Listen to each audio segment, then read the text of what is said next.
पुण्यश्लोक अहिल्यादेवी होळकर यांनी उभारलेल्या ऐतिहासिक वास्तूंवर आणि स्मारकांवर करण्यात आलेल्या कथित कारवाईच्या निषेधार्थ छत्रपती संभाजीनगरात विविध पक्षांच्या वतीने मूक धरणे आंदोलन करण्यात आले। मणिकर्णिका घाट आणि अहिल्यादेवी होळकर यांच्या पुतळ्यावर भाजप सरकारकडून बुलडोझर कारवाई करण्यात आल्याचा आरोप करत पदमपुरा येथील अहिल्यादेवी होळकर यांच्या पुतळ्यासमोर आंदोलनकर्ते शांतपणे बसून निषेध व्यक्त करत होते। या आंदोलनात शिवसेना उद्धव बाळासाहेब ठाकरे गट, काँग्रेस, राष्ट्रवादी काँग्रेस, शरद पवार गट, वंचित बहुजन आघाडी, राष्ट्रीय समाज पक्ष, प्रहार, महाराष्ट्र नवनिर्माण सेना तसंच भारतीय कम्युनिस्ट पक्ष यांच्या पदाधिकाऱ्यांनी आणि कार्यकर्त्यांनी सहभाग घेतला। आंदोलनकर्त्यांचे म्हणणे आहे की अहिल्यादेवी होळकर यांनी महाराष्ट्रासह उत्तर प्रदेश, मध्य प्रदेश आणि इतर अनेक राज्यात घाट, मंदिरे आणि विविध ऐतिहासिक वास्तू उभारून मोठे सामाजिक व धार्मिक कार्य केले। अशा ऐतिहासिक आणि सांस्कृतिक वारशाच्या ठिकाणांवर कारवाई होणे ही अत्यंत वेदनादायक बाब असल्याचे त्यांनी नमूद केले। वाराणसीमध्ये जो मनकर्णिका घाट आहे हा पुण्यश्लोक अहिल्यादेवी होळकरांनी निर्माण केलेला घाट आहे। पुण्यश्लोक अहिल्या देवीने फक्त महाराष्ट्र नव्हे, उत्तर प्रदेश, मध्य प्रदेश पार आटके पार अनेक वास्तू निर्माण केल्या, अनेक नदीवर घाट बांधले, अनेक बारवा बांधल्या पाण्यासाठी, अनेक मंदिराचं पुनर्निर्माण केलं आणि काशीचा मनोकामना घाट हा कोणाला माहिती नाही या देशातल्या हिंदूंना असं नाहीये। भारतीय जनता पार्टीचं सरकार हे खरं तर छद्म हिंदुत्ववादी आहे। हिंदुत्वात फक्त नावाला आहे, परंतु हा हिंदुत्वात गुंडवून टाकण्याचं काम मला असं वाटतं या घटनेतून दिसतं।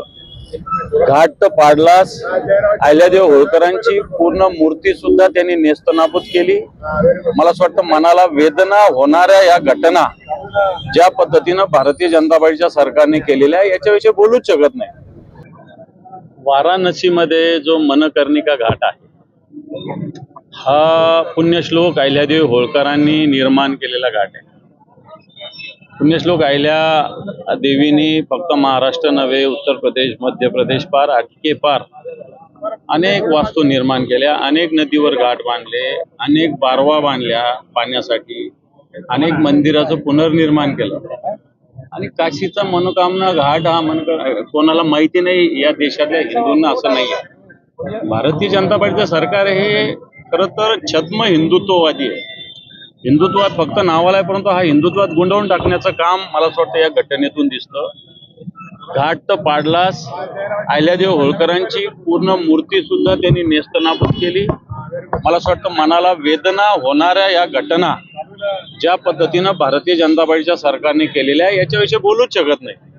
या वेदना मनातल्या मनात कळतात, शरीरात कळतात, मनात कळतात आणि म्हणून या बोलूच शकत नाही आपण। म्हणून आम्ही मूक धरणे इथं सगळे पक्ष आमच्या बरोबर, आम्ही सगळे एकत्र आहोत। काँग्रेस आहे, राष्ट्रवादी काँग्रेस आहे, वंचित बहुजन आघाडी, मनसे आहे, राष्ट्रवादी काँग्रेस आहे, प्रहार आहे, कम्युनिस्ट पक्ष आहे, हे सगळेच्या सगळे पक्ष मिळून आम्ही आज मूक धरणे आंदोलन इथं धरलेलं आहे। आणि मी महाराष्ट्रातील जनतेला आवाहन करेल की गावागावात याविषयी भूमिका मांडली पाहिजे, धरणे धरले पाहिजे, भारतीय जनता पार्टीच्या या कृत्याच्या विरोधात आवाज उठवला पाहिजे। मागणी याच्यात काय करणार, यांनी तर घाट पाडलेला आहे, यांनी या पापाचं परिमार्जन घेतलं पाहिजे। अशा पद्धतीनं घटना भारतीय जनता पार्टी देशाला जगाला हिंदुत्व शिकवते। अहिल्यादेवी होळकर कोण होत्या, त्यांचं कार्य काय माहिती नाही भारतीय जनता पार्टीला आणि त्यांनी बांधलेला घाट, त्यांनी अनेक नदीवर घाट बांधलेले, फक्त तिथंच बांधला असं मी म्हणणार नाही, देशात बांधलेले आणि तो घाट अशा पद्धतीनं नेस्तनाबूत करणं हे निषेधार्ह आहे। तुम्ही पाहत आहात विस्टा न्यूज मराठी।